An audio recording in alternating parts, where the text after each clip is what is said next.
Hola, buenas noches. Bueno, es un gusto saludarlos y nuevamente darles una cálida bienvenida a esta segunda jornada del Ateneo Criminológico. Eh, esta noche vamos a contar con la participación de la doctora Mabel Sánchez, de la magíster Solange Calfayan y del doctor Juan Fernando González Porras. Así que bueno, vamos a dar inicio entonces a nuestra primera conferencia a cargo de la doctora Mabel Sánchez y va a estar moderada por el doctor Julián Cañete. Adelante, chicos. Bueno, muy buenas noches. Un placer estar en esta segunda jornada y un placer presentar a la próxima ponente que nos va a hablar de autopsia psicológica en contexto de encierro, la doctora Mabel Sánchez. Mabel Sánchez es, bueno, médica psiquiatra forense, ex jefa del Cuerpo Médico Pericial del Poder Judicial de San Salvador de Jujuy y fundadora de la Fui, ONG fui Apostar a la Vida. Sí, ex jefe. ex jefa del Cuerpo Médico Pericial del Poder Judicial y fundadora de la ONG Apostar a la Vida, ¿cierto, Mabel? Sí, sí, así es. Bueno, Mabel, adelante entonces con tu presentación, te escuchamos. Bueno, buenas noches a todos. Bueno, un gusto volver a estar, aunque sea en la lejanía, con los colegas y amigos. Bueno, para esta ocasión, de acuerdo a los temas que se iban planteando, elegí hablar sobre la autopsia psicológica y en esta ocasión un estudio que realicé en un contexto de encierro. En relación a la autopsia psicológica, bueno, esta herramienta de investigación yo la comencé a aplicar en el año 94 del siglo pasado. Este, a raíz de un caso que en principio era un caso de homicidio con una persona desaparecida. Entonces se pidió en ese momento la perfilación de esta persona que estaba desaparecida, pero luego se caratuló ya como un doble homicidio, en donde los autores bueno, eran desconocidos.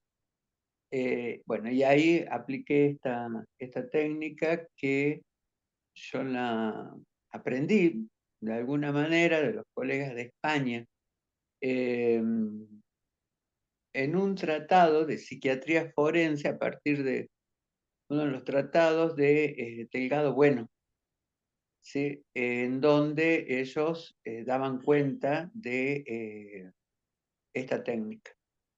Bueno, después fui buscando, encontré otros antecedentes, pero de todas maneras, vamos, tiene sus particularidades que eso lo vamos a acentuar en el desarrollo, pero que no era diferente a lo que uno hace cuando pericia. O sea, eso, la clínica y la entrevista y la forma, digamos, de realizar la investigación eh, no era, digamos, algo que fuera fundamentalmente diferente a lo que se realiza en el trabajo pericial. Eh, Fue a partir de 1998 cuando acá en Jujuy comencé, quizás más en el 99, 2000, a aplicarla, a volver a aplicarla a partir de los suicidios que comenzaron a ocurrir en nuestra provincia. El año 98 marca el inicio para Jujuy.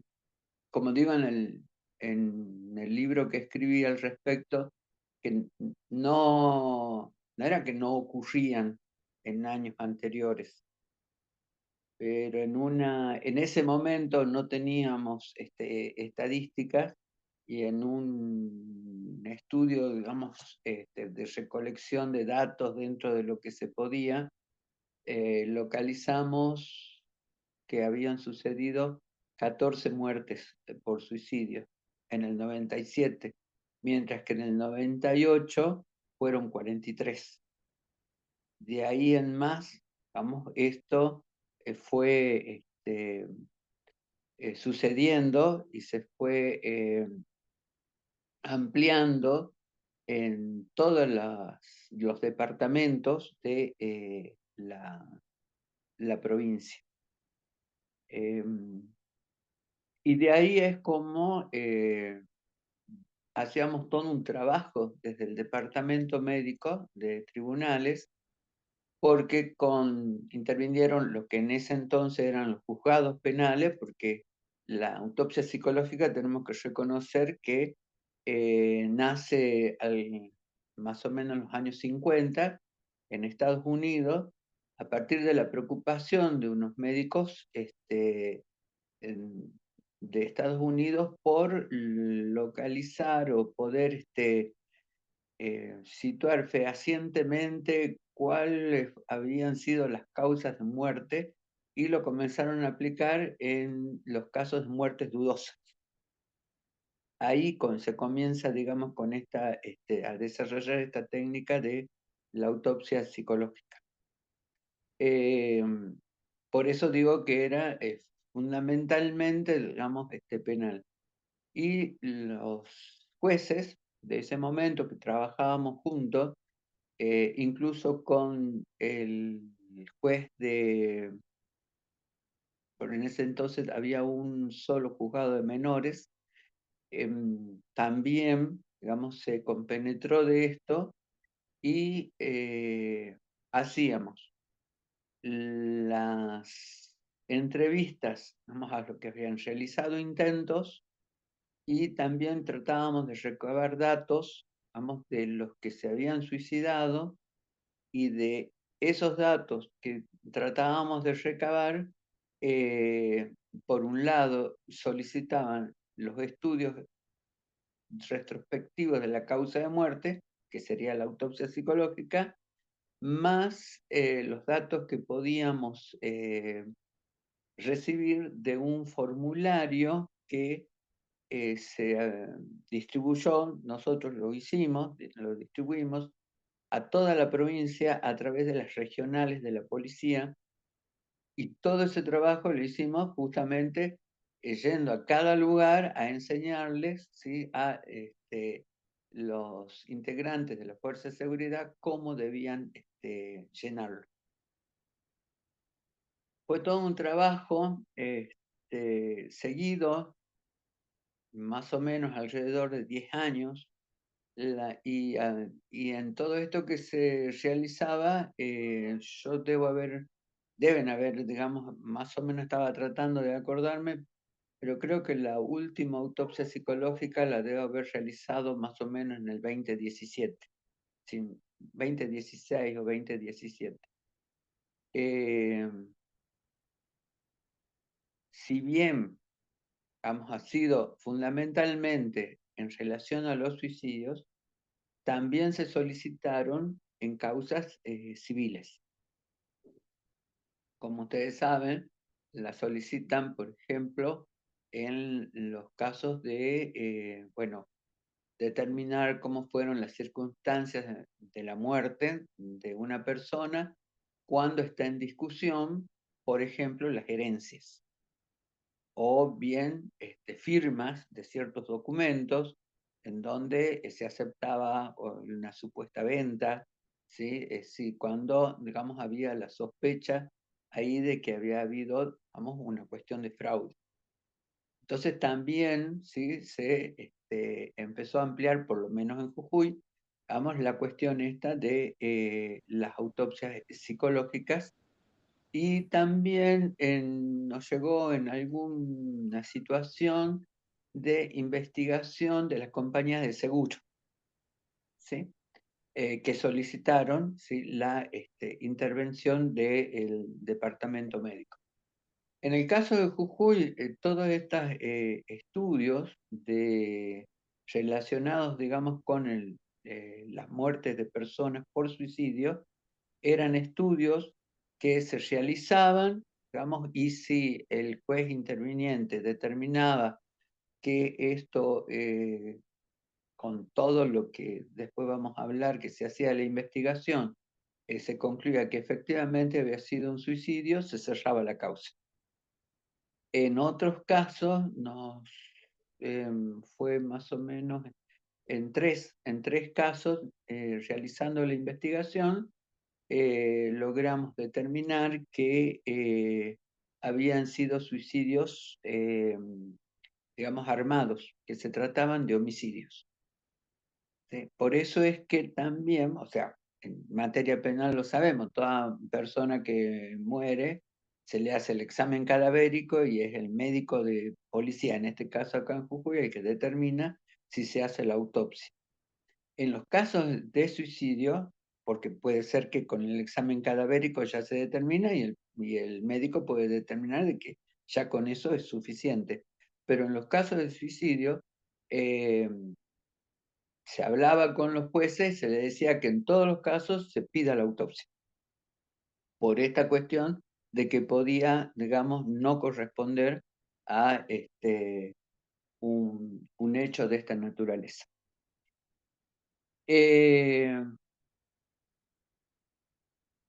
Bueno, en relación, digamos, a las cuestiones, como para que tengan una idea, aquellos quienes no conocen, no realizaron este tipo de estudios,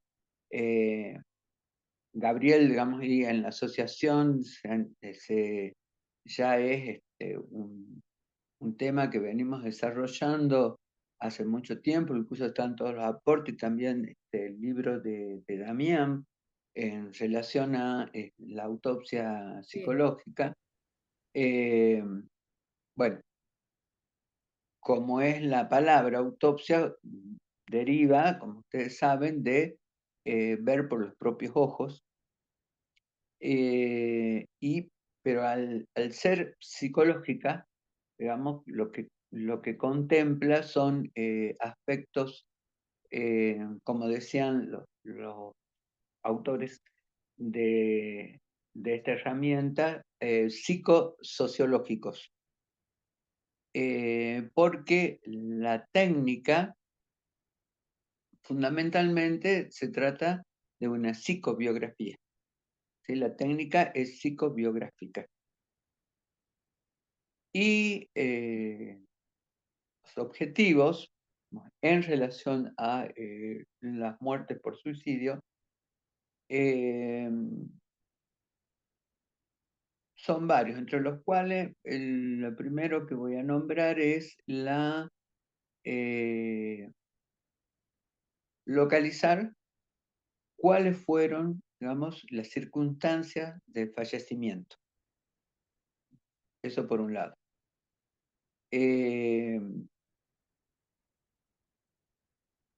estas circunstancias, digamos, de fallecimiento de una persona se hace, digamos, por medio de la recolección de datos.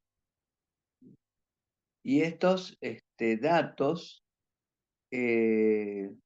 se recolectan a partir del examen o sea, de localizar los eventos, ¿sí?, que podrían haber sido significativos en la vida de la persona que falleció.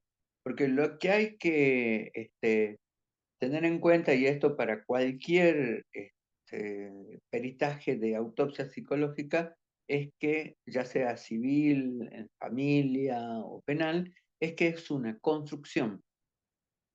O sea que se hace a partir de los dichos, relatos de otros, más toda la documentación, y vamos a ir localizando todo lo que se va buscando, ¿sí? Pero no deja de ser una construcción. Incluso la información que uno da, cómo lo explica y demás, es la construcción que uno puede realizar a partir de toda la investigación que se realiza. Pero no tenemos la voz, justamente porque no tenemos la voz, digamos, de la persona que falleció. Incluso yo intervine en casos en donde el suicida dejó una nota, dejó por escrito, pero no era óbice de no realizar, digamos, la investigación. ¿Sí? Por eso la pedían igual. Y se intervenía en estos casos. Bien. Entonces, el otro objetivo en relación, digamos, a la autopsia psicológica es caracterizar, digamos, la vida, el estilo de vida, digamos, que tenía la persona que falleció, determinar el papel que tuvo, ¿sí? La persona, el difunto, digamos, en la consecución, digamos, del óbito, y obtener factores de riesgo. Localizar, digamos, cuáles eran esos factores, digamos, que se los caratula como de riesgo suicida, en donde lo que particularmente hacía era volcarlos en todo el trabajo que hacíamos a nivel de salud, ¿sí? Que estábamos, digamos, articulando por otro lado desde el departamento médico. ¿Qué es la diferencia de los otros peritajes?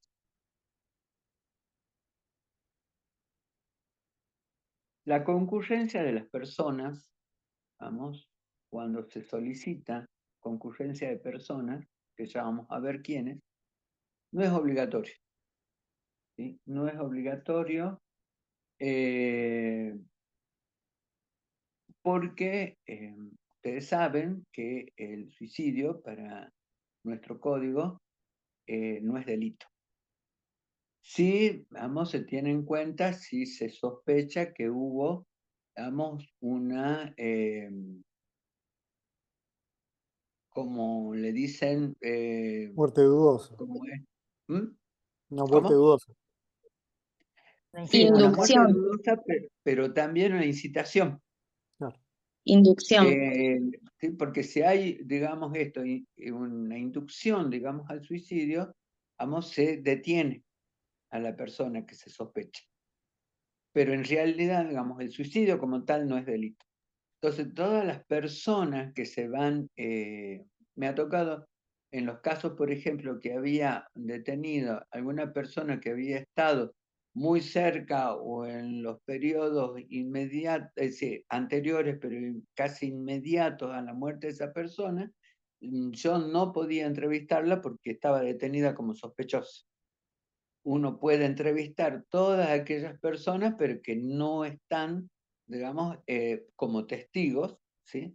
Pero no que estén, digamos, sindicados como sospechosos, porque ahí no se podía, digamos, hacer ningún tipo de intervención. Entonces, es una construcción, esto es lo que les decía, e incluso muchas veces el trabajo que se realiza de entrevistas y demás, que hay que ser cuidadoso, porque el suicidio en las personas en general tiene un efecto de que el que muere por esta causa se transforma en alguien, digamos, como un signo, ¿sí? Se transforma como un signo en donde la pregunta, digamos, afecta, digamos, a los allegados, porque empiezan con que, y si no me di cuenta, y qué pasó, y empiezan a darle significación a cosas como, sí, hubo un momento en que quería que hablemos y yo no pude, y entonces todo, digamos, puede empezar, vamos a tomar una envergadura de significación que puede ser atormentadora, ¿sí? Ser un tormento, digamos, para los familiares. Y en eso también hay que tener, digamos, muy en cuenta para que efectivamente, digamos, este tipo de entrevistas, el peritaje, no vaya ni a incentivar ese tipo de cosas, sino más bien, dentro de lo posible, a ser más esclarecedora, ¿sí? Y en algunos casos se nota que el poder localizar momentos, el poder hacer, digamos, como un cierre de ciertas cuestiones en donde la gente o sea, se dé cuenta de que muchas veces no tuvo nada que ver, no podía haberlo ni pensado, ni no había manera de que se dieran cuenta de algo así. Eso, vamos, produce cierto efecto de eh, tranquilización, digamos, de tranquilidad en las personas. ¿Cuáles son los datos, vamos, que hay que tener en cuenta? Bueno, esto hay un pedido generalmente, o sea, expreso de que se realice el estudio, y ya desde la primera página, vamos, tenemos que empezar, ¿sí?, a buscar quién dio a conocer el hecho, cómo es que se toma conocimiento, quiénes intervinieron, eh, o sea, de hecho que a partir de quién da a conocer el hecho, quiénes intervienen, quiénes avisan, va a estar el personal policial. Hay que anotar, digamos, quién es el personal policial, por más que están las declaraciones, uno tiene que ir localizando los dichos, a ver qué es lo que declaran, cómo van localizando, cómo era el momento, cómo llegaron, qué vieron, incluso si ustedes han visto en los expedientes, llaman a los familiares también declaran, o bien personas que no son familiares, pueden ser que estaban con o cercanos, gente, amigos, o como en otros casos, que hubo testigos que no tenían ninguna vinculación con la persona, sobre todo en situaciones que ocurrieron, por ejemplo, en parajes, ¿sí? O sea, localidades, digamos, que no tenían ningún contacto ni con familiares ni con nada, sino que elegían lugares aislados y solitarios, pero que fueron encontrados por alguien. Bueno, eso también se tiene en cuenta porque son las personas que uno tiene que llamar. De hecho, también hay que tener en cuenta todo el trabajo de planimetría que realiza la policía del lugar, en donde, como decíamos ayer, el lugar del hecho, si no les gusta la escena, ¿sí? ¿Qué muestras se alzaron? Por ejemplo, ropa, si había fluidos orgánicos, cuáles, qué de esos fluidos se enviaron al laboratorio.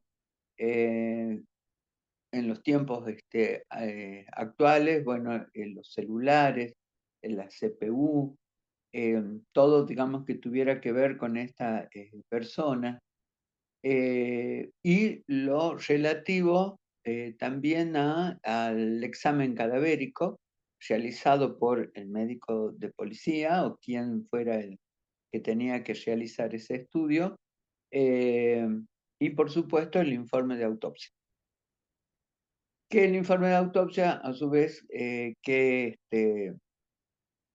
incluye los resultados de laboratorio, los resultados de los estudios que se hayan realizado y además los estudios de anatomopatología. O sea, todo, digamos, la investigación que se haya realizado dentro de lo que es la medicina legal. Ahora, aparte, ¿sí?, cuando uno va leyendo a quiénes son esas personas que están en las primeras declaraciones, que, les digo, puede ser la policía, algún familiar o algún amigo o testigos, digamos, o de estos testigos, digamos, que llegaron al lugar y se encontraron con esta escena, se va haciendo, independientemente de que hayan prestado declaración, igual se los cita, y está en ellos incluso llegar el día de la citación y decir yo no voy a hablar sobre lo sucedido. Y eso es una posibilidad. En general, en todos los estudios que realicé, la gente no se negaba. La gente no se negaba a hablar, digamos, de lo sucedido, de lo que podían decir, por supuesto. Entonces, primero se hace un primer paneo, digamos, de los más cercanos, los que estuvieron más cerca, no solo por vínculos, sino más cerca del momento en que ocurrió el suceso. Y luego uno va agrandando, digamos, ese, podríamos decir, círculo, ¿sí? Haciendo otro anillo donde, ¿por qué? Porque al ir entrevistando las personas, estas a su vez van hablando de otras circunstancias u otros lugares en donde pueden aparecer datos significativos que pueden aportar a la investigación. Entonces uno amplía esa primera lista de citación a otras personas y que incluso uno les va diciendo, miren, eh, porque a esta persona dígale que le va a llegar una citación y demás, que es para todo esto. Por supuesto que también cuando llegaban estas personas, uno tiene la obligación de explicarles de qué se trata, ¿sí? Porque no es ni una indagación ni una declaración, sino, digamos, se le explica que es para aportar datos dentro de lo posible, de lo que ellos estuvieron, conocieron, e incluso quieran decir, vamos para entonces poder determinar estas características de la persona que falleció, incluso se respeta, sí. Yo preferiría, si bien dicen que habría que esperar 6 meses y recién hacerla, yo prefería hacerla lo más rápido posible, lo más cercano, digamos, a el suceso, porque me había ocurrido por ciertas demoras y demás, en donde mucha gente, digamos, y en todo su derecho, con el dolor de la pérdida, dice yo de eso no hablo. Por ahí, cercano a esto, es como que estaban más proclives a hablar, ¿sí? Es decir, en el dolor, digamos, ¿sí? Hablar de lo que había ocurrido, y bueno, y eso, a su vez, también ayudaba a estas personas a tramitar, ¿sí? Algo de este dolor, ¿sí? De esto que era inexplicable, inesperado, que generalmente, digamos, se presenta así, si bien después uno en el transcurrir de las entrevistas y demás van localizando que sí, que había ciertos indicadores, pero que bueno, que no se tenían tan en cuenta. Bueno, todo este tipo de cosas, digamos, que hacen también a un trabajo ahí de decir, bueno, no todo se puede controlar.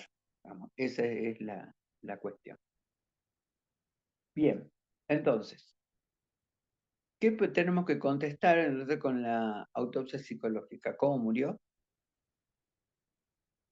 El mecanismo, porque de esto nos vamos sumando, digamos, dentro de todo lo que es la investigación legal, ¿sí? ¿Qué papel le cupo, ¿sí? Al que lo hizo? ¿Por qué? Y qué, digamos, y si había indicadores psicopatológicos o no, porque también hay que delimitar. Esto fue a partir de un desarrollo de una afección, fue por un proceso, entonces tenemos que ahí ver desarrollo, proceso, fue, por más que después podamos decir, sí, pasaje al acto, porque incluso puede haber sido un acting, pero hay acting que terminan de esta manera, eh, porque lo que tenemos que también localizar son los precipitantes y los estresores, la motivación, la letalidad en cuanto a los elementos utilizados, la intencionalidad para determinar la eficacia del método, la efectividad y eficacia del método y sobre todo localizar uno de los elementos subjetivos, si es posible, indicadores del sufrimiento psíquico, o si lo quieren, sufrimiento del alma o el dolor de existir, ¿sí? Que muchas veces puede aparecer, puede manifestarse y en otras no. Vamos. En estas cuestiones, por eso es que el suicidio es tan difícil de prevenir. Por más que uno pueda sacar indicadores de riesgo y demás, es imposible prevenirlo. Entonces, lo que les quería comentar, digamos, todo esto en relación a un caso, que por supuesto no lo voy a leer, sino voy a indicar, digamos, cuáles han sido las cuestiones que a mi entender, me avisan, por favor, Julián, cuánto tiempo tenemos, así. Y nos Lo voy a quedan 10 minutos justo para dar. finalizar. Entonces, en 10 minutos, las partes que No al sé ser si un querés dejar contexto de... algunos minutos para alguna pregunta, quizás. Bueno, dar. Al ser un contexto de encierro, digamos, esta persona estaba, digamos, detenida. ¿Qué hace eso? Digamos, ¿qué ocurre? Que si bien estaban los estudios médico-legales, estaban los de los bomberos, y además es una persona que fallece a lo bonzo, en principio. Digamos, como que se prende fuego en la celda.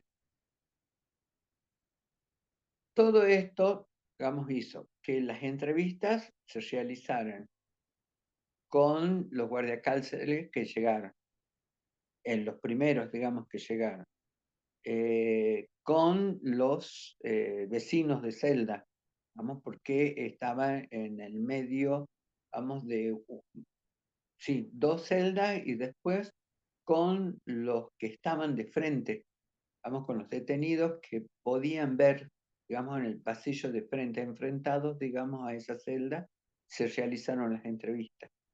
Se realizaron las entrevistas también a los bomberos, porque si bien ellos hicieron los estudios, determinaron que sí, que había sido provocado, cómo se había producido y demás, igual yo preferí realizar las entrevistas con ellos para que me dieran ciertos aspectos que me interesaba localizar.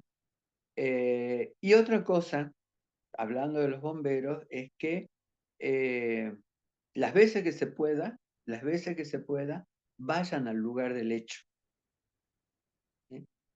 Sobre todo, digamos, si por esto, vamos de conocer el lugar, en general, tienen que hacerlo rápido. ¿Por qué? Porque al ser suicidio, muchas veces no se preserva la escena mucho tiempo. ¿Sí? Entonces, dentro de tomar conocimiento y empezar, por ahí, antes de incluso de llamar a las personas o los que se van a ser entrevistados, ir al lugar. Vamos a conocer el lugar, porque eso les va a dar también la dimensión con planimetría en mano, ¿sí? Cómo ha sido, cómo sucedió, de qué forma, para ir, digamos, ya teniendo ciertos indicadores que son importantes, por ejemplo, para contestar esta pregunta, o sea, la eficacia del método, o qué papel le cupo, ¿sí? Ya van ahí ustedes recabando datos. Bueno, además de todas estas personas, los que estaban en las otras celdas y demás, también se realizó la entrevista a la familia de este joven. Más complicado. ¿Por qué? Porque de hecho, en relación, digamos, a este tipo de muerte, lo que estas personas decían de que había sido provocado, o sea que se trataba de un asesinato y no de un suicidio. Que a su vez también podemos poner en suicidio entre comillas. Ya les voy a decir por qué. De todas formas, logré que aceptaran la entrevista en donde, bueno, se fueron localizando ciertas cuestiones problemáticas, y tanto para la familia como para este joven que tenía, y eso también fue otra cosa que hubo que hacer, es localizar los expedientes porque tenía múltiples causas cuando era menor y después cuando ya mayor de edad. Lo que pasó es que ya siendo mayor de edad se sumaron todas las causas. Y eso fue una de las últimas noticias, las más próximas que tuvo, de que iba a ir a juicio, vamos, sí, y ahí sí era como un condensado de todas las causas por las cuales, digamos, él había estado, ¿sí? En momentos, por ejemplo, con investigación, pero que salía, pero volvía, y esta última vez era el periodo más prolongado, y ahí es cuando se determina, digamos, esta elevación a juicio por las causas. Pero también tuvimos que pedir los expedientes como para tener un pantallazo de qué estaba pasando ya cuando él era menor. Mabel, perdóname que te Sí, interrumpa, nos quedan 4 minutos. No sé bien. si... Lo que digo que era entre suicidio porque no quedó claro de que se tratara de un suicidio, porque al parecer fue como lo que hacen muchas veces, prender fuego dentro de la celda como reclamo para obtener. Pero lo que no localizó, o sea, no estuvo en el cálculo, que la ropa que tenía era altamente ígnea.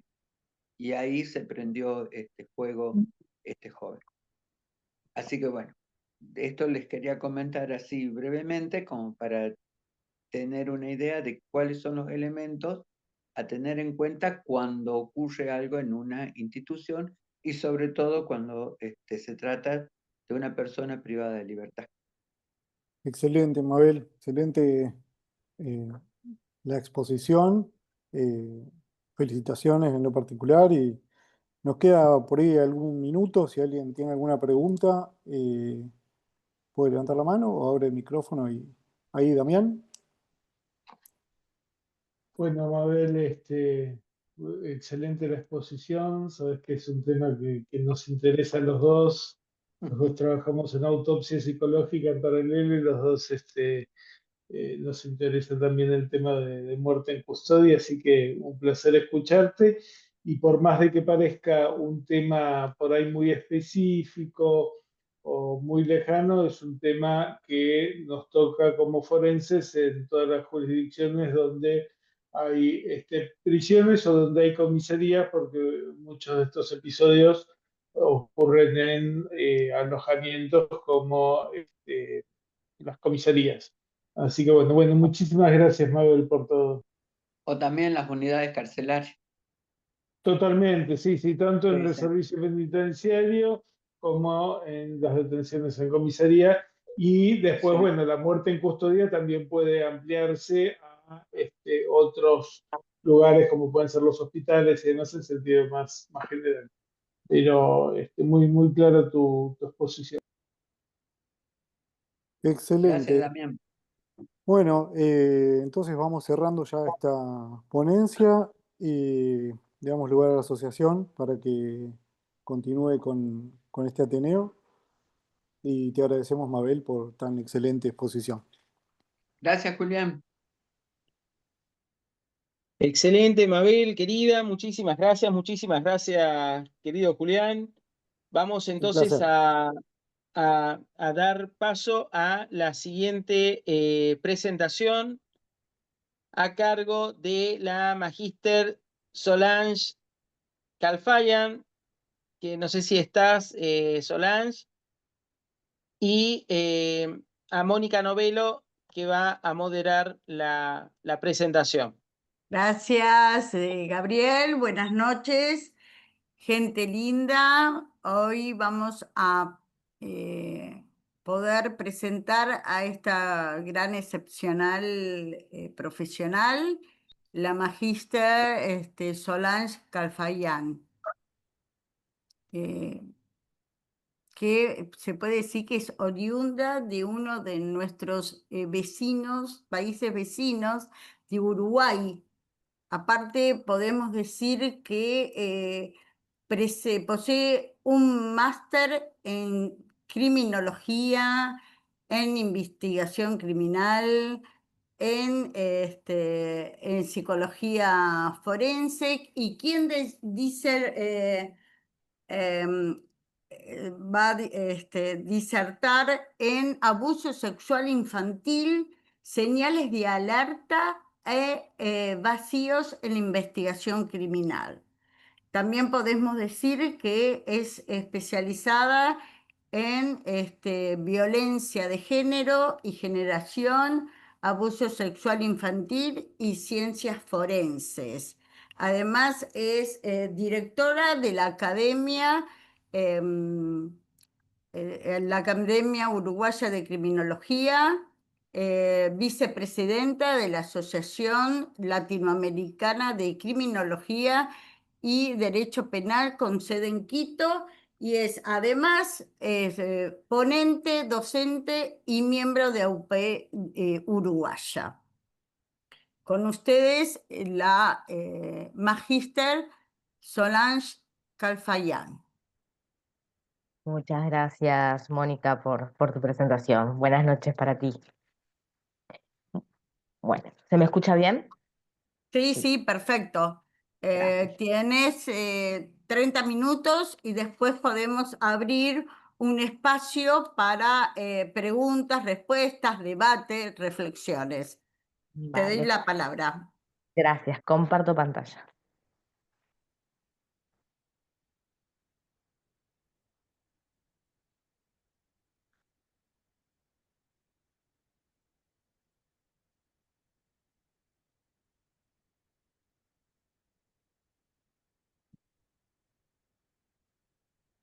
¿Se ve bien?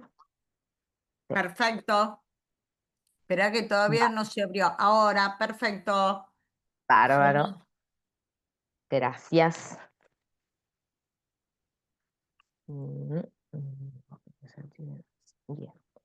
Bueno, esta noche vamos a tratar un tema muy sensible, sumamente social, el ASI, abuso sexual infantil, desde el enfoque de las señales de alerta y los vacíos que hay en la investigación criminal, con lo que nos encontramos tanto como ciudadanos como profesionales, ¿verdad? Ujú, El abuso sexual infantil es una problemática de impacto social y como tal la tenemos que objetivizar y tratar. Además, desde el punto de vista criminológico, genera un impacto y genera una reflexión y nos lleva a rever y repensar la estructura criminológica en la que estamos y el podio en el que estamos parados. Definiendo a grandes rasgos, es algo que todos colegas lo debemos de tener en claro, pero no está de más nunca reforzar el concepto, ¿no? El concepto de abuso, la conducta en la que un adulto u otra persona en una relación de jerarquía, de poder, ejerce a nivel sexual sobre un niño, niña o adolescente. Por eso también se debe la sigla NNA. ¿Ya? Involucra factores de alta vulnerabilidad, no estamos hablando de vulnerabilidad económica, sino una vulnerabilidad que es inherente a la personalidad de un niño, niña o adolescente que no la tiene totalmente formada, el consentimiento no está. ¿Ya? Factores de coerción, de manipulación, de ejercer, sencillamente de ejercer poder. Y por supuesto que este, la consecuencia directa, el impacto psicológico, social, jurídico y criminológico. Por eso los vacíos con los que contamos actualmente. Cuando de todas las formas de maltrato, el maltrato sexual es quizás, probablemente, y para mí personalmente, el más difícil de aceptar como familia, como sociedad, como profesionales. De reconocerlo también y de investigarlo. Porque estamos violando tabúes, saltando tabúes, rompiendo tabúes, roles familiares, rompiendo con esquemas que en otras circunstancias no los tendríamos ni en cuenta, y en estas sí los pensamos, los repensamos y los tenemos presentes. En la mayoría de los casos de ASI, en los que se nos presentan, se mantiene oculto, por vergüenza, por temor, por la cultura del silencio imperante, pero se mantiene oculto. Tratamos de trabajar y de buscar los mecanismos que tenemos a nuestro alcance para que eso salga a la luz y no se deje de mantenerse oculto. Es común, es una práctica común entre los adultos, que se muestre incredulidad cuando un niño manifiesta que padeció una situación de abuso, o que fue abusado, que fue tocado, en todas sus formas hasta llegar a calificar una conducta sexual, ¿verdad? Hay una incredulidad del relato del niño, del hecho, hay una incredulidad de parte del adulto, y es, digamos, estadísticamente lo que más vemos, lo que es más frecuente. El secreto, la vergüenza, la culpa, como decíamos, es lo que nos lleva a considerarlo las características esenciales de un comportamiento de abuso sexual infantil. Cuando estamos frente a un niño que ha padecido, niño, niña, adolescente, que ha padecido una situación así, tenemos ciertas señales de alerta, ciertos semáforos y luces que se nos prenden, y debemos de prestar atención a ellos. Los cambios repentinos en el humor, en el comportamiento, en la cotidianidad del infante, el miedo, el retraimiento, ansiedad excesiva, incluso hasta conductas depresivas, inicios de conductas depresivas, conductas sexuales inapropiadas, porque tienen una sexualidad exacerbada para la edad que tienen. Somatizaciones de diferentes tipos. Tenemos desde estados febriles hasta cuadros de pánico, la ansiedad llevada a su sumum. Tenemos somatizaciones de diferentes escalas, y el bajo rendimiento y el desinterés en los cuadros estudiantiles es de las características y las señales más frecuentes, con mayor frecuencia vemos en casos de AS. Al ser un abuso de poder de un adulto hacia un niño, es un abuso de confianza también. Vemos lesionada la autoestima de nuestras infancias. ¿Qué sucede? Esa también es una señal de alerta para nosotros, sumamente más sutil que las físicas y que una alteración en el humor del niño, pero sí también tenemos que tener en cuenta que esa ruptura de la autoestima se manifiesta, y tenemos que poder tener la capacidad de evaluar y de verla, de detectarla, porque esa relación de poder-dependencia que se generó con su abusador es una señal de alerta, es una luz que se nos prende, genera una doble confusión, porque los niños toman a los adultos como referentes y al abusador adulto también. Tenemos una doble confusión que se consigue una confusión de lenguajes, una confusión de lugares, de escalafones y de jerarquía. Entonces, ¿qué sucede? Es donde tenemos en ese evento traumático evitar que se repita, porque debemos de evitar que se reincida y que se repita, de tal manera que el niño no haya tomado la suficiente confianza o romper la confianza, es un trabajo aparte, para que no naturalice la conducta abusiva de ese adulto hacia él. ¿Verdad? Esto traumático, que no debe repetirse y que la víctima puede confundir incluso las causas con la culpa, la causalidad con la culpabilidad. Hay una frase: me pasó porque, justificar el hecho. Esta premisa se repite también en los casos de violencia de género. Tenemos ciertas conductas tan naturalizadas que me sucedió porque es algo que tendemos a practicar. Y el niño también. ¿Por qué? Porque lo tiene aprendido. Son conductas aprendidas, no son naturales de un niño. Un niño no justifica una acción que le hace un daño o que le genera un dolor, o que en su hogar le enseñaron que no debía de, que no era esa la actitud del tío, del padrastro, papá, abuelo, o en el caso de abuso extrafamiliar, del profesor, el líder, el compañerito mayor, el primo, en los casos de intrafamiliar. Entonces, evitar esa naturalización y esa generar esa culpa, que el niño se autoinculpe por lo que está sufriendo, lo que está viviendo. Esto también lleva a que se destruye la autoestima, se compromete su autoestima. Y eso es una barrera muy difícil de levantar nuevamente luego. Lleva un trabajo a nivel psicológico, familiar y social muy intenso y muy llamado de hormiga, ¿verdad? Son numerosos y numerosos estadísticamente los indicadores, las consecuencias y las secuelas que deja un episodio de abuso sexual infantil, y más en situaciones reiteradas y más llegado a tocamientos, penetración y demás. ¿Por qué? Porque sexual se consideran, el abanico de lo que es sexual es amplio. Tenemos desde un beso inapropiado hasta una penetración forzada, ¿verdad? Tenemos un abanico bastante más amplio. Las consecuencias y las secuelas no son solo de orden físico, tenemos consecuencias y secuelas de orden psicológico, emocional y sexual que el abuso imprime, que es una huella propia que después el niño ya lleva consigo. Es eso lo que es nuestro trabajo y deber, derribar, que esa huella no sea la identidad con la que crece ese niño o esa niña. Son marcas que quedan en la psiquis, que quedan en el cuerpo infantil, que conservan esa memoria sensorial que queda alojada en esa memoria sensorial como alguna conducta extraña, es una huella extraña, no es una huella propia del niño, y el niño eso lo puede detectar, inconscientemente lo puede detectar. Esas vivencias de intrusión, de violencia. Perdón, Solange, Sí, perdón. Entendemos que hay un micrófono que está haciendo alguna interferencia, pero no sabemos si sos vos, Solange, yo creo, porque estábamos revisando acá con el control y no hay otro micrófono activo. Ay, pero no, digo por las dudas porque generas como una fricción y se pierde la voz. ok, no, yo no me di cuenta. Sí, sí, sí. Pero bueno, continuemos, Solange. Perdón, pero No, Gaby, todo. Ahí quedó, capaz que es el mismo micro del...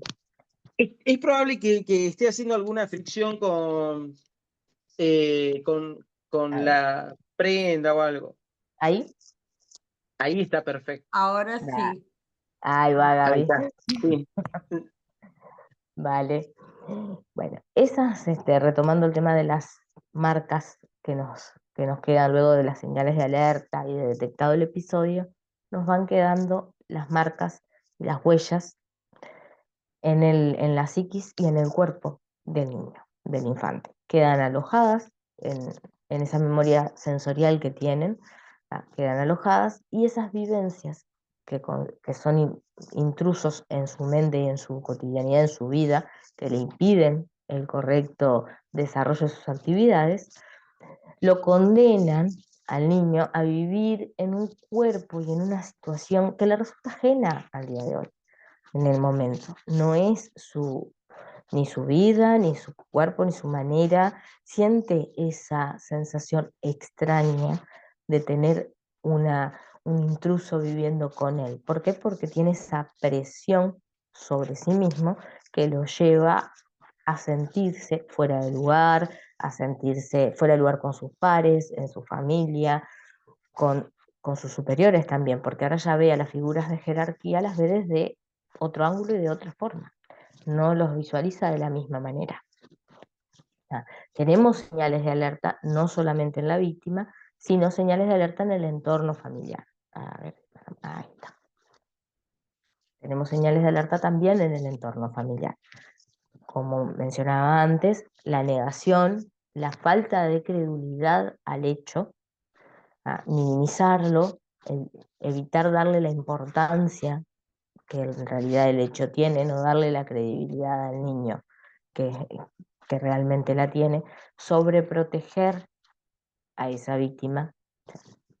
Podemos no darle credibilidad, puede el adulto no darle credibilidad, pero sí intentar sobreproteger para evitar la reincidencia sin decir, bueno, no puede haber sucedido, no acredito, no sucedió, lo debes de haber imaginado, pero inconscientemente el instinto familiar nos lleva a sobreproteger a ese niño para que no le vuelva a suceder, no reincida, no haya una repetición del hecho. Entonces lo aislamos, lo transformamos en algo, en algo antisocial, en algo que no está totalmente integrado a su núcleo y a su grupo. Eso genera también, desencadena una serie de circunstancias de violencia intrafamiliar. ¿Por qué? Porque el niño es reaccionario, por naturaleza reaccionario. Entonces va a reaccionar a ese aislamiento, a esa presión que se le ejerce desde dentro de la familia y se generan situaciones de violencia, que también el niño las va a guardar en su inconsciente, las va a guardar como su huella y las va a ir transformando, todas esas experiencias nada positivas, las va a ir transformando en parte de su núcleo y de su identidad. Esas inconsistencias también se trasladan a los cuidadores, tutores, padres, madres, hermanos mayores. No trasladan el relato del niño tal cual el niño lo dijo. Por eso es tan importante, eso también lo hablaban ayer otros colegas en el contexto de Cámara Gesell y demás. Es tan importante escuchar correctamente por profesionales preparados, que ahora vamos más adelante a ver los vacíos de la investigación criminal, la necesidad de que quien escucha realmente sepa cómo y dónde presionar, qué botones presionar a nivel emocional y empáticamente para lograr que el relato del niño tenga la consistencia que debe tener y sea tomado con la seriedad que se debe al hecho. Los factores que nos están dificultando la detección real y temprana de esta situación, el silencio de la víctima es el primero, por supuesto, cuando el niño no lo manifiesta de entrada, cuando no lo dice, cuando evita profundizar en una situación que le generó una incomodidad, eso nos dificulta detectar lo que sucedió. La estigmatización social también, el miedo a la estigmatización social. ¿Y sabes qué, Gabriel? Tenés razón, hay un micrófono abierto. Ahí vamos a revisar de nuevo, Sí, pero ahí estamos sí. escuchando un perro. Sí, yo no tengo, esa no soy yo.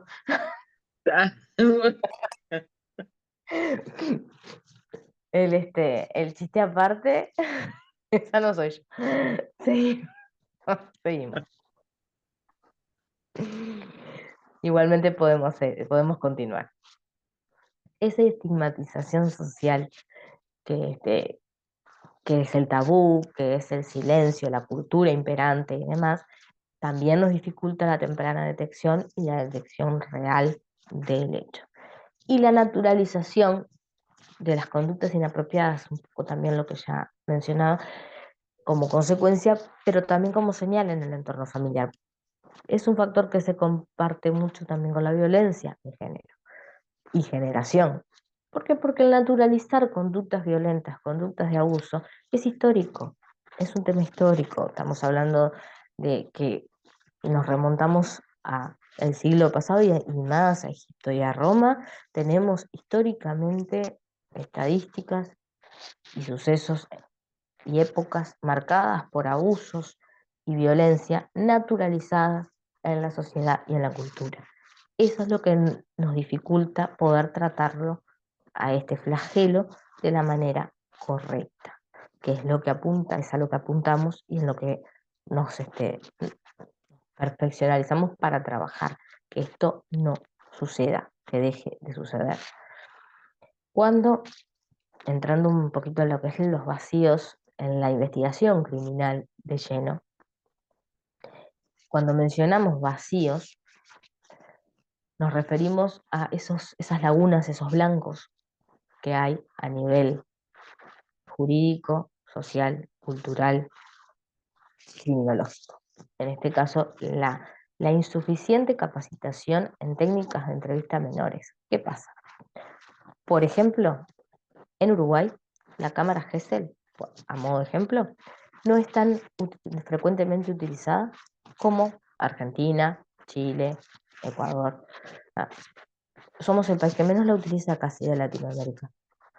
Y eso no tiene la misma lógica y debería de ser más y mejor, no solamente para Uruguay, sino en general. El dictamen pericial también debe tomarse con otro peso jurídico y peso criminológico, que lo tiene. Varios colegas han mencionado España como referencia, en mi caso es lo mismo. En España tiene otro peso jurídico lo que es el dictamen pericial. Latinoamérica tiene un alto índice de casos de abuso sexual infantil en niños, niñas y adolescentes. Y tiene a nivel género una disfunción, digamos, una falta de balanza que se inclina hacia mayor cantidad de niños con casos y con episodios de abuso y un alto índice de abuso intrafamiliar, que es el más difícil de tratar, porque es el tabú más difícil de romper, el rol de la familia. No, hay una insuficiencia, sí, en la capacitación de las técnicas de entrevista a los menores.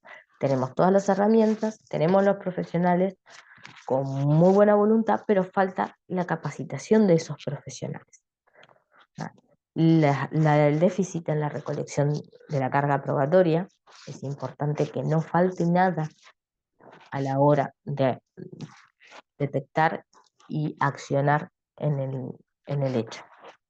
La revictimización durante el proceso. Como profesionales debemos de evitar que el niño vuelva a vivir lo ya vivido. ¿Es difícil? Sí, es difícil. En interrogatorios repetidos y poco especializados es sumamente frecuente.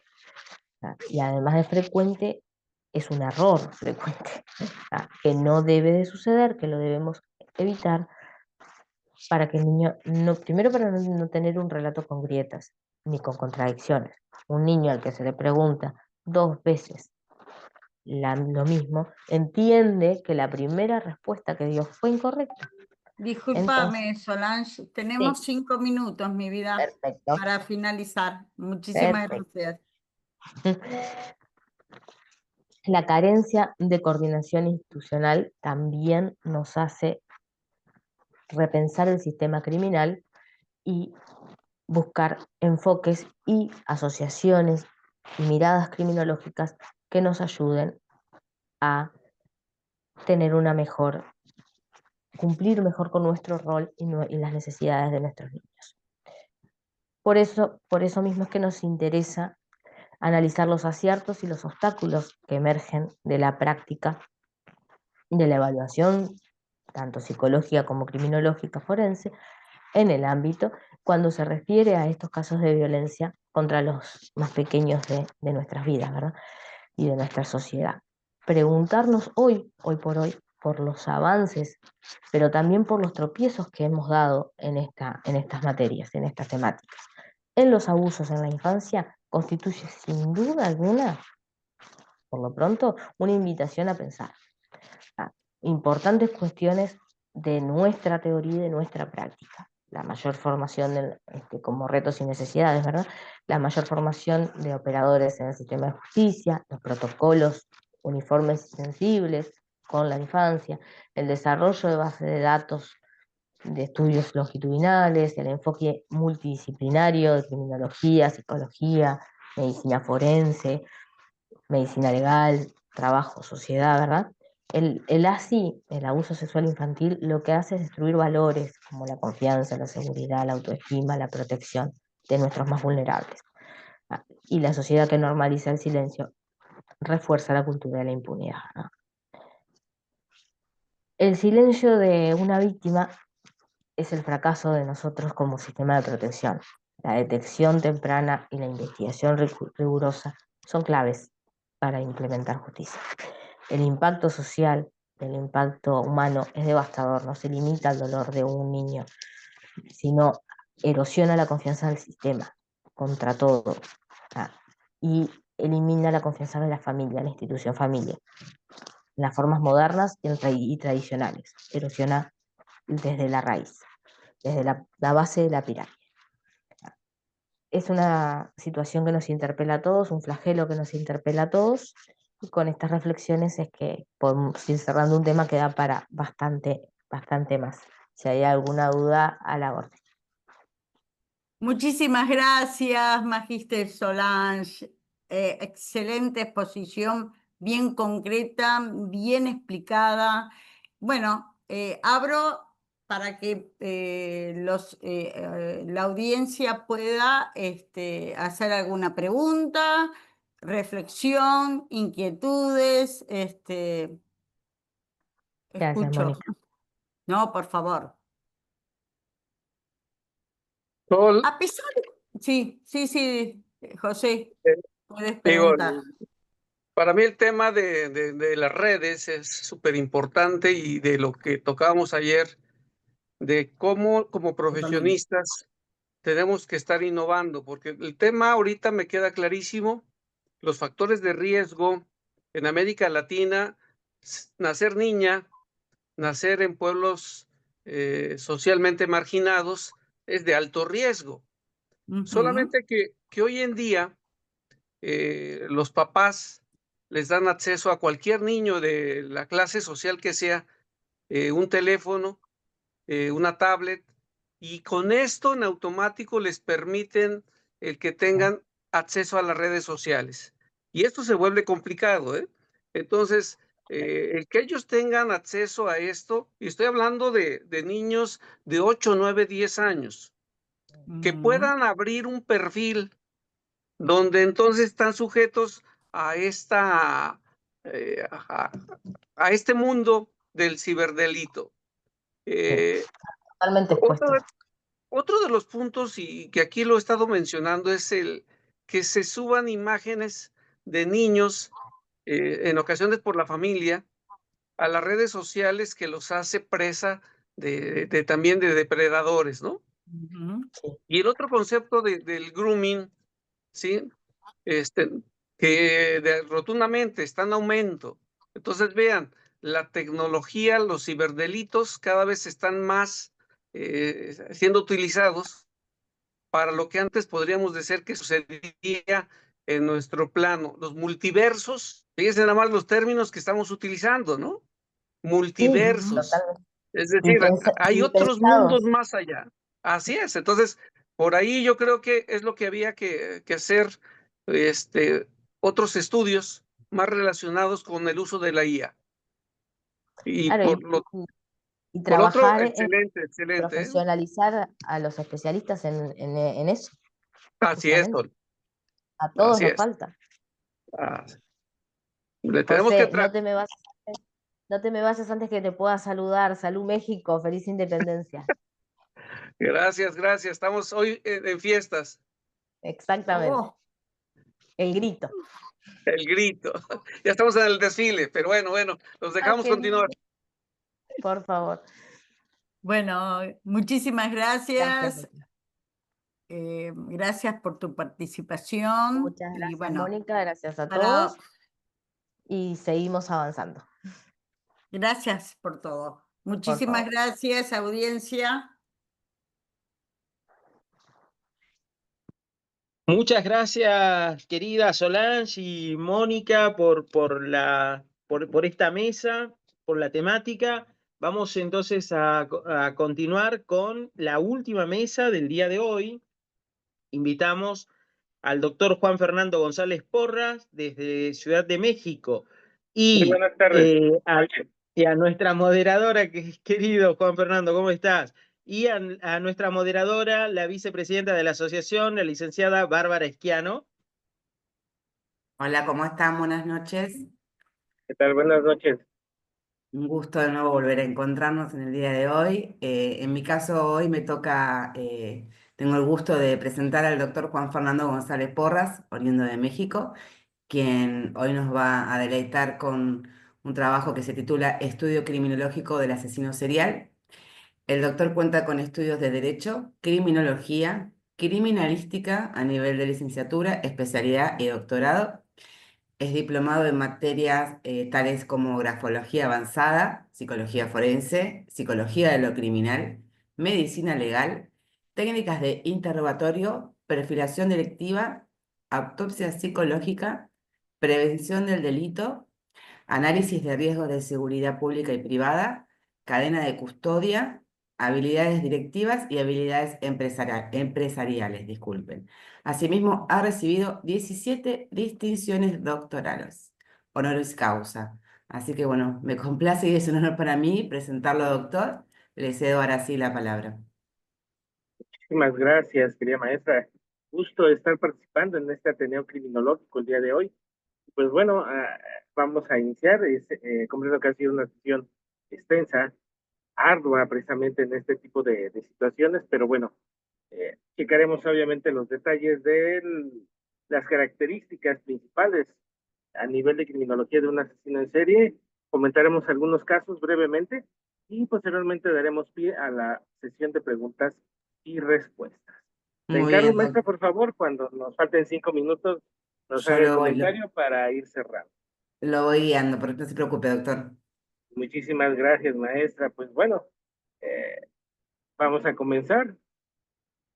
El estudio criminológico del asesino en serie deriva de la importancia de conocer dentro del ámbito del derecho penal el conocimiento de cómo el Estado va a tener que llevar a cabo una actividad potestativa para llevar a cabo el castigo de ciertas normas o conductas que rebasan al estudio de la sociedad. Dentro de ellos, obviamente, vamos a encontrar que se van a integrar un conjunto de disposiciones legales para la investigación y persecución de los delitos. Esa investigación y persecución de los delitos nos han dado pie a 3 grandes bloques originados de la escuela del derecho penal, la escuela clásica, la escuela positivista y la escuela ecléctica. Dentro de ellas van a entroncarse en 3 ejes fundamentales: delito, delincuente y las consecuencias jurídicas, o también se llegan a conocer como las penas y medidas de seguridad. Con ello, vamos a encontrar que dentro de estas áreas del saber se han entroncado ciencias tanto auxiliares como fundamentales de la investigación. En primer lugar, la medicina legal, que nos va a llevar a cabo para conocer lo que son los llamados principios del cronotadiagnóstico, el estudio de la causa de la muerte, las livideces cadavéricas, el árbol, el rigor mortis, la fase episematosa y finalmente la etapa de putrefacción. Ello nos lleva a cabo entonces para poder identificar dentro de las indagaciones qué es lo que sucede en un cuerpo cuando se lleva a cabo la praxis de la medicina legal. La criminalística se nos puede decir que es la llamada ciencia del pequeño detalle, que nos va a ayudar a determinar con principios de la física, la química y la biología, a través del principio de intercambio de local, qué es lo que pudo haber llevado a cabo la situación dentro del hecho delictivo. También vamos a encontrar que dentro de la terminología tenemos el lugar de investigación, el lugar del hallazgo o el lugar de enlace, que es la llamada criminalística de campo, criminalística de laboratorio o criminalística de enlace. Con ello, también vamos a tener como una ciencia fundamental de este tipo de conocimientos al estudio de la criminología, que es el tema que nos abarca el día de hoy fundamentalmente. La criminología busca entender el porqué de una conducta criminal. Ello nos ha visto entonces que dentro de las reformas a la Procuración de Justicia, hoy en día en una situación de un sistema acusatorio, tenemos el establecimiento de estándares y protocolos de investigación. Estos estándares nos ayudan hoy en día para saber que es un conjunto interdisciplinario y de acciones sistemáticas para llegar al conocimiento de una verdad. La investigación criminal nos ayuda, uno, a establecer un protocolo de investigación reduciendo sesgos de información. Se utiliza el método científico para que a través posteriormente de herramientas que se cuentan por parte de los sistemas de procuración de justicia, como lo que es el llamado interrogatorio y contrainterrogatorio, ahondar bajo qué métodos y técnicas se llegó a cabo la investigación y efectivamente ver si se cumple o no con el establecimiento de la hipótesis y una conclusión debidamente establecida. Por lo tanto, veremos que en la criminología, una ciencia causal explicativa, tendremos tres ejes fundamentales: una perspectiva biológica, una perspectiva psicológica y una perspectiva social. Por tanto, la criminología nos va a ayudar a entender dentro del proceso de la criminalidad al estudio de las conductas antisociales, tanto como un fenómeno individual como un fenómeno colectivo, indagando bajo qué interrelaciones se dio esta situación. Por tanto, con este tipo de cuestiones tenemos que en el estudio dentro del ámbito del conocimiento de la ciencia forense de la criminología, la personalidad engloba una situación de vital importancia para entender que son actitudes, pensamientos, sentimientos que pueden tener un repertorio conductual que va a caracterizar a una persona con cierta persistencia y estabilidad a lo largo de su vida, que van a dar manifestaciones de esos patrones y que el experto debe de poder conocer para establecer un grado de predictibilidad. Hoy en día con eso conocemos que el desarrollo humano es un estudio de una situación de factores que se van a interrelacionar para definir a cada persona. Esa interrelación nos permite establecer factores para ver cómo es que se fueron modificando de uno a otro. Esto quiere decir, queridos amigos, que no hay un individuo exactamente igual, pero dependiendo de las características que se hayan llevado a cabo, posteriormente veremos cuáles son esas situaciones, podemos establecer un grado de predictibilidad. La personalidad se estructura tanto por factores genéticos, es decir, parte obviamente de nuestro sistema heredado de nuestros antecesores. Tenemos obviamente también el funcionamiento biológico, la parte orgánica, y que cada uno de nosotros tiene diferentes funciones. Aquí hablaremos posteriormente de la amígdala, que nos regula la sensación de emociones, la parte obviamente de la cuestión de la calidad de vida y cómo esto haya ido evolucionando de acuerdo a la etapa en donde el sujeto se encuentre. También encontraremos que el aprendizaje es esencial para ver modelos adecuados o inadecuados de comportamiento, establecimiento, refuerzos y castigos, estableciendo roles de género, tanto el machismo como el feminismo, con una escala de valores y obviamente pautas de crianza. Y asimismo, nuestro medio ambiente, es decir, donde nosotros vivimos, de acuerdo a nuestra cultura, la región, la ideología, el sistema económico, la clase económico-política, los núcleos familiares, el ámbito profesional y laboral, influirán en la estructura de personalidad. Todo esto se ha denominado dentro del constructo de la motivación, que es un proceso multideterminado que energiza y dirige el comportamiento a un objetivo. Esto tenemos entonces establecimiento de perspectivas históricas sobre la motivación, una perspectiva biológica que guarda una relación determinista en cierta parte de las emociones, una perspectiva conductual que de acuerdo a la motivación de la situación aprendida es cómo vamos a interrelacionarnos, y a una parte sociocognitiva que de acuerdo a la emoción y el pensamiento derivado del entorno social va a repercutir dentro del área. Esto nos lleva entonces a establecer dentro de estas investigaciones lo que se conoce como la llamada teoría de la personalidad criminal. La parte egocéntrica, es decir, el individuo considera que todo gira alrededor de él, los procesos de agresión cada vez más determinados hacia la manera de alterar la homeostasis de otro individuo. Existe indiferencia afectiva, es decir, el individuo no tiene emociones y sensaciones idóneas, adecuadas hacia el hecho que está transgrediendo, y tiene altamente tendencia a la cuestión antisocial. Es decir, el individuo tiene buena cuestión de la viabilidad, es decir, sumamente persuasivo, manipulador, y que obviamente esto nos va a llevar a cabo a una integración de adaptación. ¿Cómo podemos establecer estos factores de riesgo?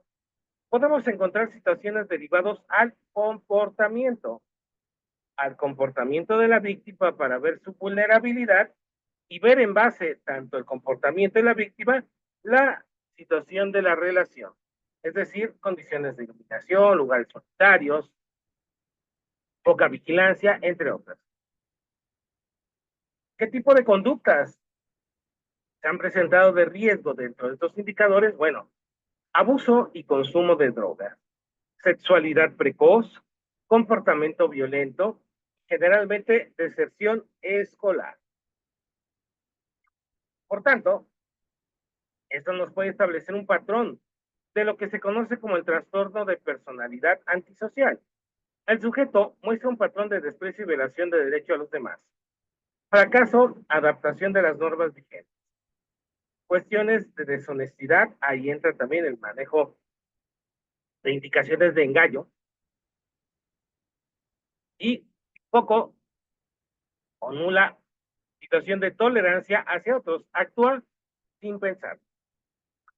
Por tanto, puede ser irritable, altamente agresivo, despreocupado por lo que pueda suceder, irresponsable y obviamente con una falta de remordimiento. Esto nos lleva entonces, queridos amigos, a entender que la criminología como parte de la ciencia de la investigación de la conducta criminal requiere de protocolos y estándares para que sean de manera eficaz el establecimiento de la hipótesis para llegar a la comprobación del hecho, y que obviamente cuando sea cuestionado y debatido pueda sostenerse a través obviamente también de manera indirecta de las demás ejes forenses, orales, como la medicina legal y la criminalística, para explicar moldeamientos de comportamiento. Esto nos lleva entonces a entender que hay antecedentes, que cada individuo es único, que ha tenido situaciones de conflictos, maltratos, alteraciones, que lo hacen único, pero la investigación criminal hoy en día guarda estos estándares para resolver esas cuestiones.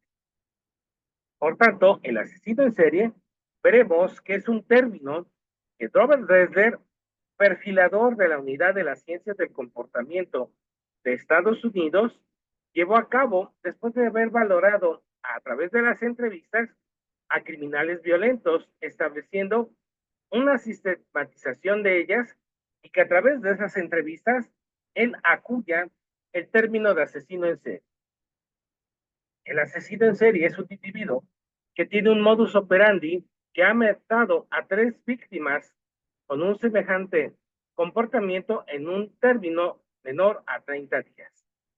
Eso nos lleva entonces a ver que el asesino en serie es un depredador con ansias de poder, de control, goza de la sexualidad al tener el poder sobre la víctima, de someterla, y obviamente ese poder o ese don de quitar la vida le es altamente satisfactorio.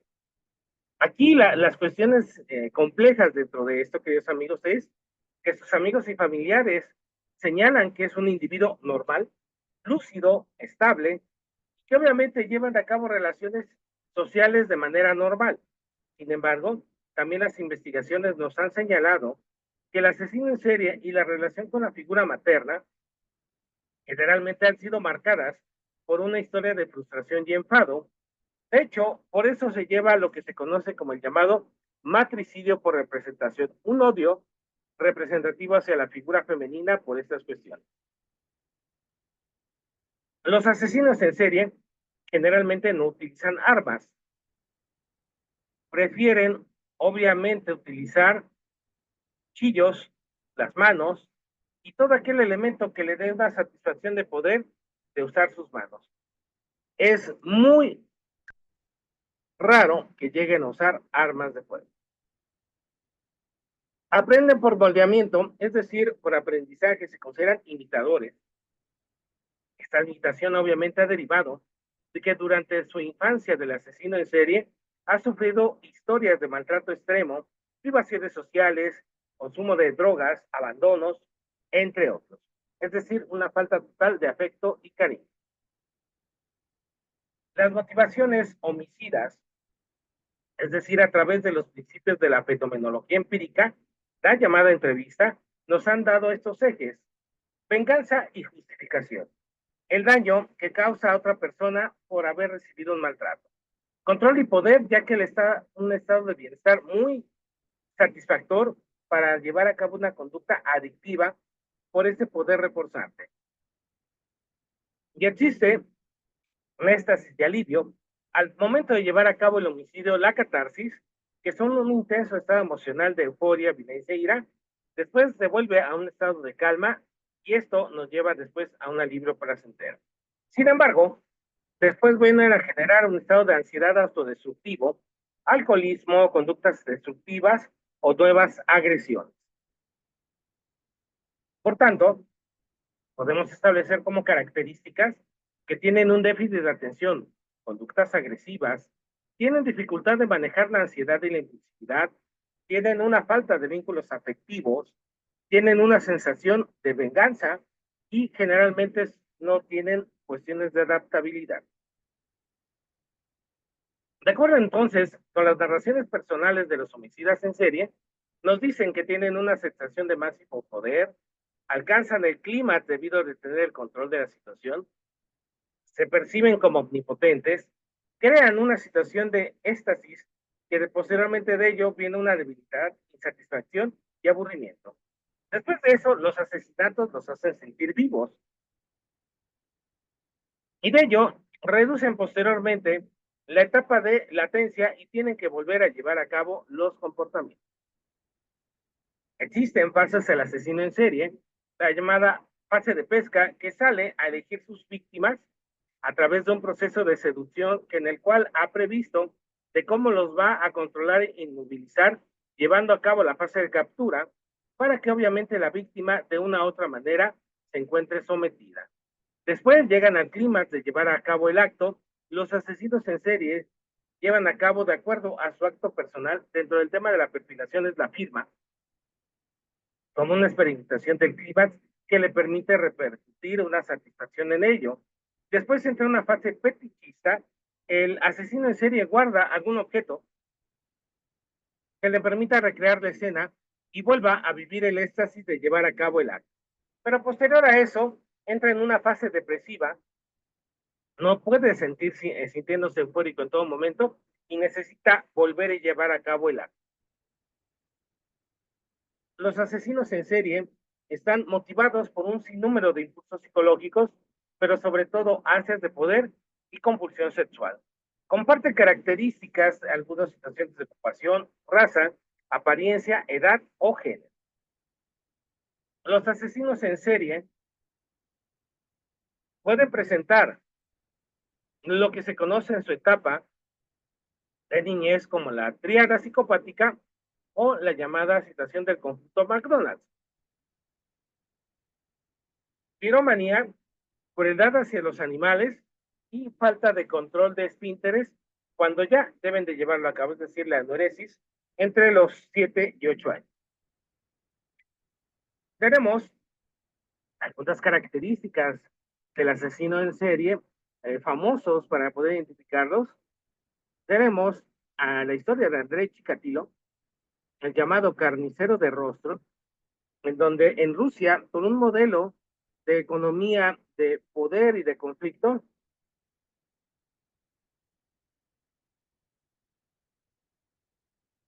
llevó a cabo más de 50 homicidios a niños, porque eran los únicos que permitían que se les acercara por su condición que tenía, obviamente, en el ámbito de la Guerra Fría, hombre de poder, en situaciones que dificultó. De hecho, en Rusia se atribuye una serie, un documental, que valdría la pena que pudieran checar con calma, es el llamado Ciudadano X. A fin de cuentas, este experto llevó a cabo con un psiquiatra de nombre Bujanowski el proceso de entrevista y logró la confesión de este Andrei Chikatilo. Tenemos a John Wayne Gacy, el llamado asesino de la cara de payaso. Gacy, un contratista, esposa e hijos, llevó a cabo de procesos de la infancia de maltrato por parte de su padre, en situaciones que mostraba ante los demás de una manera amable, entregada. Sin embargo, dentro de sus emociones se escondía este tipo de conductas, que se disfrazaba de payaso los días domingos para amenizar fiestas o ir a apoyo comunitario. Atrapaba a los jóvenes y los tenía sometidos en el sótano de su casa, llevando a cabo actos de mutilación, de tortura, hasta que uno de los jóvenes logra escapar y logran denunciar esta situación. Obviamente la policía, al inspeccionar la casa, en el sótano pues estaba cerca de un vertedero de aguas negras, por eso el olor se llegaba a confundir de una manera tan fuerte, pero obviamente pues ya al momento de llevar a cabo el proceso de extracción de los cuerpos se dieron cuenta de la situación. Tenemos a Ted Bundy. Ted Bundy es un individuo altamente peligroso, muy interesante en su comportamiento, por el manejo de cómo seducía y manipulaba a mujeres jóvenes con determinadas características físicas que le recordaban situaciones negativas en su infancia, cuando le fue revelado que su hermana era su madre. Líder, estuvo metido en cuestiones de partidos políticos, miembro de sociedad. Posteriormente estuvo escapando hasta ser apresado. Incluso muchas jóvenes solicitaban su libertad casándose con él para que hacerse cargo. De hecho, en un par de ocasiones se llegó a escapar y obviamente con ello llegaba a negociar que él podía revelar características o procesos de investigación de otros asesinos en serie. A fin de cuentas, fue castigado en la silla eléctrica. En México tenemos lo que se conoce como los llamados crímenes del chalequero. El individuo Francisco Guerrero se conoce como el primer caso de asesino serial a finales del siglo XIX, apodado de esa manera porque su vestimenta llevaba a cabo obviamente una situación de traer esa ropa. Degolló a más de 20 prostitutas, arrostándolos en el río Consulado en la Ciudad de México, arrestado en 1888, pero por falta de pruebas y cuestiones de la inestabilidad política que sucede en el país, que era libre, vuelve a ser posteriormente arrestado y muere en 1910 antes de que ejecutado por enfermedades que acarreó. Tenemos también a Goyo Cárdenas o Gregorio Cárdenas, un ejemplo de cómo este individuo, incluso en México, estuvo en el Congreso de la Unión, homenajeado como un ejemplo de la readaptación social. Incluso cuando estaba internado en Lecumberri, llevó a cabo que al momento de su egreso puso un despacho para poder asesorar y llevar asuntos de los internos. Goyo Cárdenas señalaba que él podía revivir a los muertos, mató a más de 4 prostitutas, las enterró y con las actividades que él pretendía de poder revivirlas es que llevaban a cabo esa cuestión. Al final de cuentas, logra obviamente ser internado. Incluso uno de los méritos que se tiene es que también fue evaluado directamente por el doctor Alfonso Quirós Cuarón, líder y pionero de la criminología en México del siglo XX. Por tanto, estrangulaba a sus víctimas y llevado obviamente a la Castañeda, primero en un manicomio, posteriormente fue trasladado a Lecumberri, y en donde estos procesos nos clarificó cómo fue su modus. Otro individuo interesante es el llamado perfil de Juana Barraza, la llamada Mataviejitas. La Mataviejitas no era aquella persona dulce, de edad avanzada, pero todavía con procesos de fortaleza, que llevaba a cabo la atención a grupos vulnerables, a ancianos, principalmente a mujeres.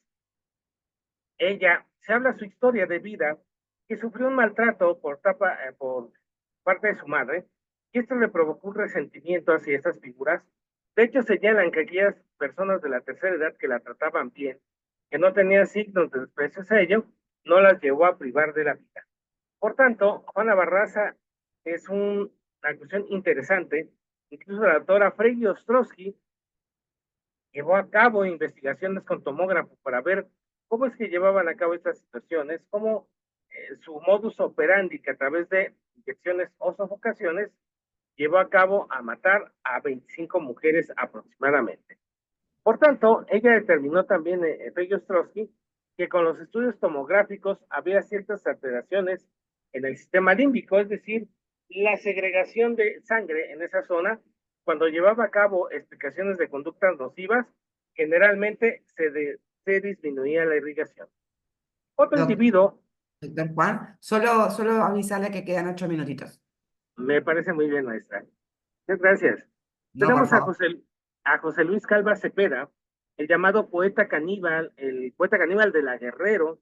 Este individuo llevó a cabo obviamente situaciones que en una imitación de una película del Silencio de los Inocentes o El Silencio de los Corderos, nos señalaban con el actor Anthony Hopkins cómo llevaba a cabo la conducta de privar de la vida a las víctimas y extraer el cerebro para freírlos y comerlos. Posteriormente fue internado en Ciudad de México y en el reclusorio señalan que supuestamente se suicidó.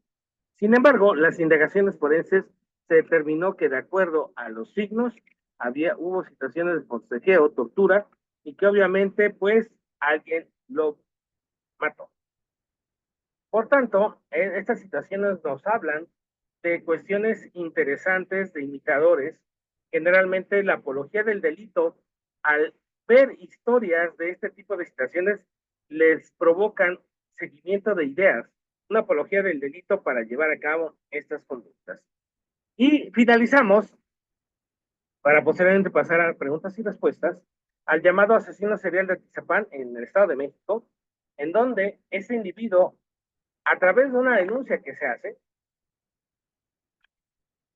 por la Fiscalía de Atención de Delitos Vinculados de Género en el Estado de México, que se han encontrado indicios humanos, restos óseos, ropa de mujer, credenciales de lector y otros elementos que nos hace suponer que es un feminicida serial.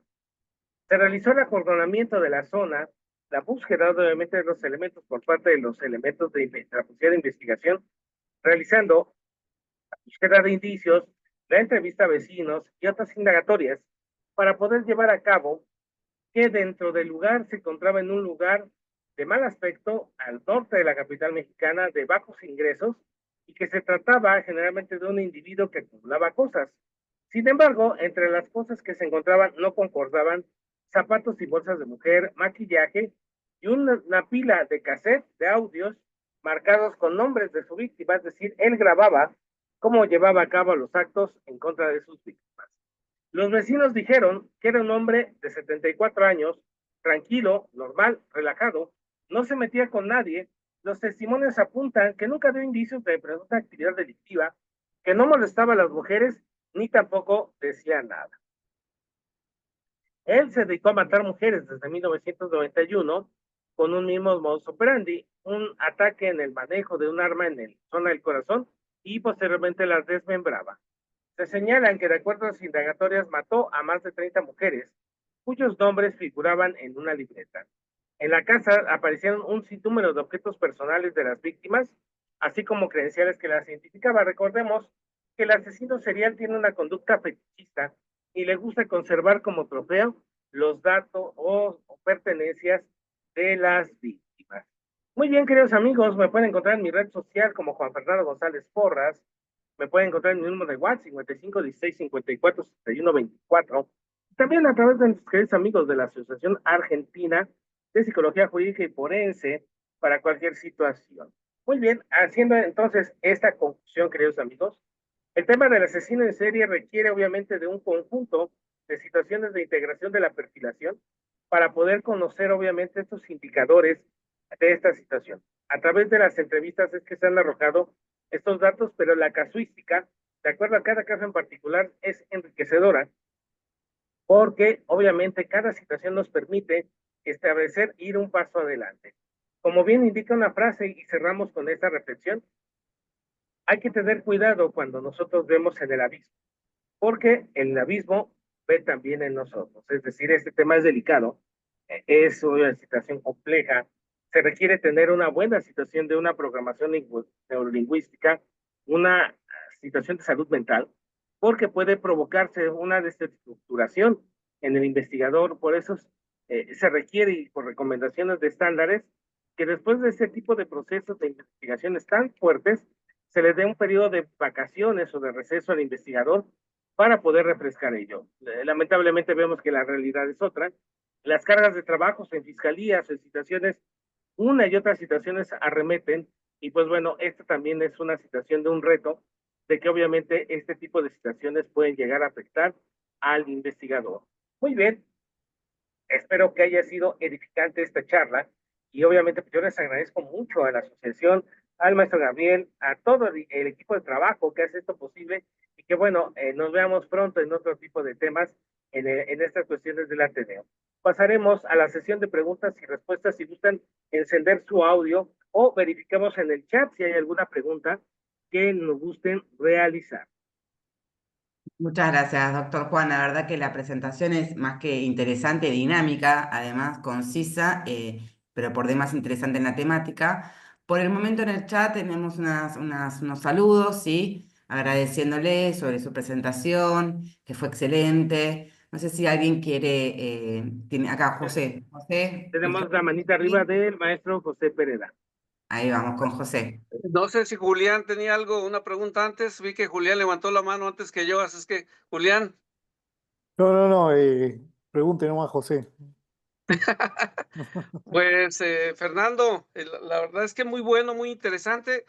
Yo digo que falta al asesino de la baraja, por ejemplo, faltan En España. las poquianchis, es decir, tenemos un montón, pero algo que me hubiera gustado que tocaras el tema es sobre las muertas de Juárez. 1,500 mujeres asesinadas, que tiene que ver con asesinos seriales y que de Es alguna otra correcto. manera este tema, por cuestiones políticas y demás, pues en ocasiones no se lleva al contexto de un asesino serial, ya que fueron varios grupos. No sé cuál sea tu opinión al respecto. Claro que sí, maestro. De hecho, obviamente, como dicen, esta es la punta del iceberg. El tiempo nos limita en ese tipo de cuestiones. Sin embargo, en las cuestiones del campo algodonero en Ciudad Juárez, de hecho, llamó la atención del mismo INACIPE. En México, del Instituto Nacional de Ciencias Penales, hay un libro que habla precisamente de las indagaciones que se llevaron a cabo por cuestiones, obviamente, de la gran masificación de muertas en esta situación.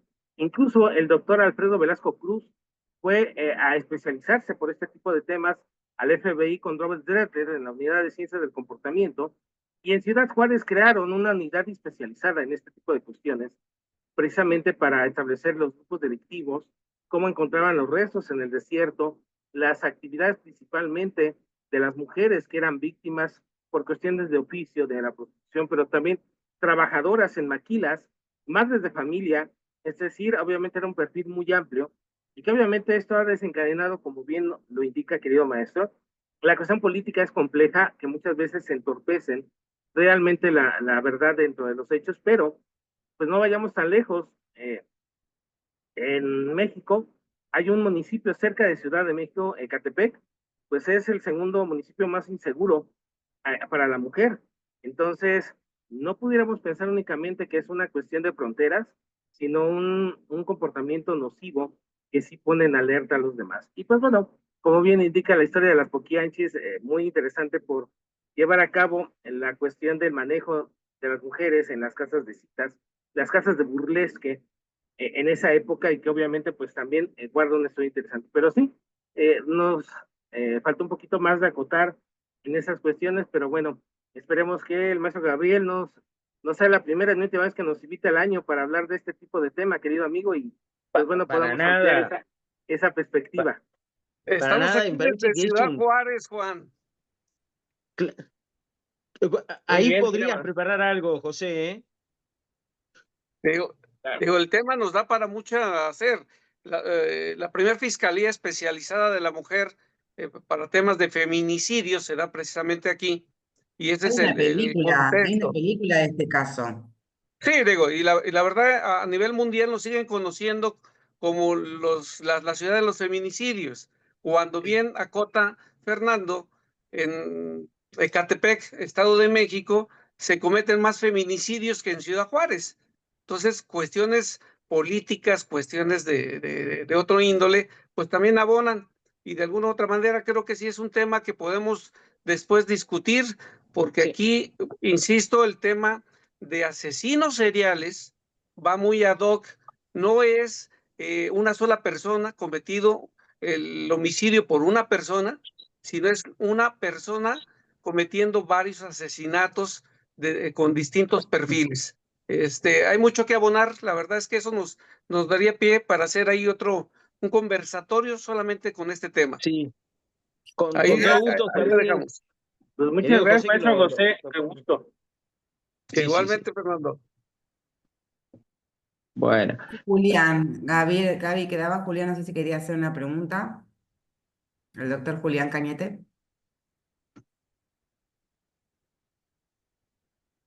parece que en medio del Del despiole debate se de verdad, desapareció el no hay doctor problema. Cañete.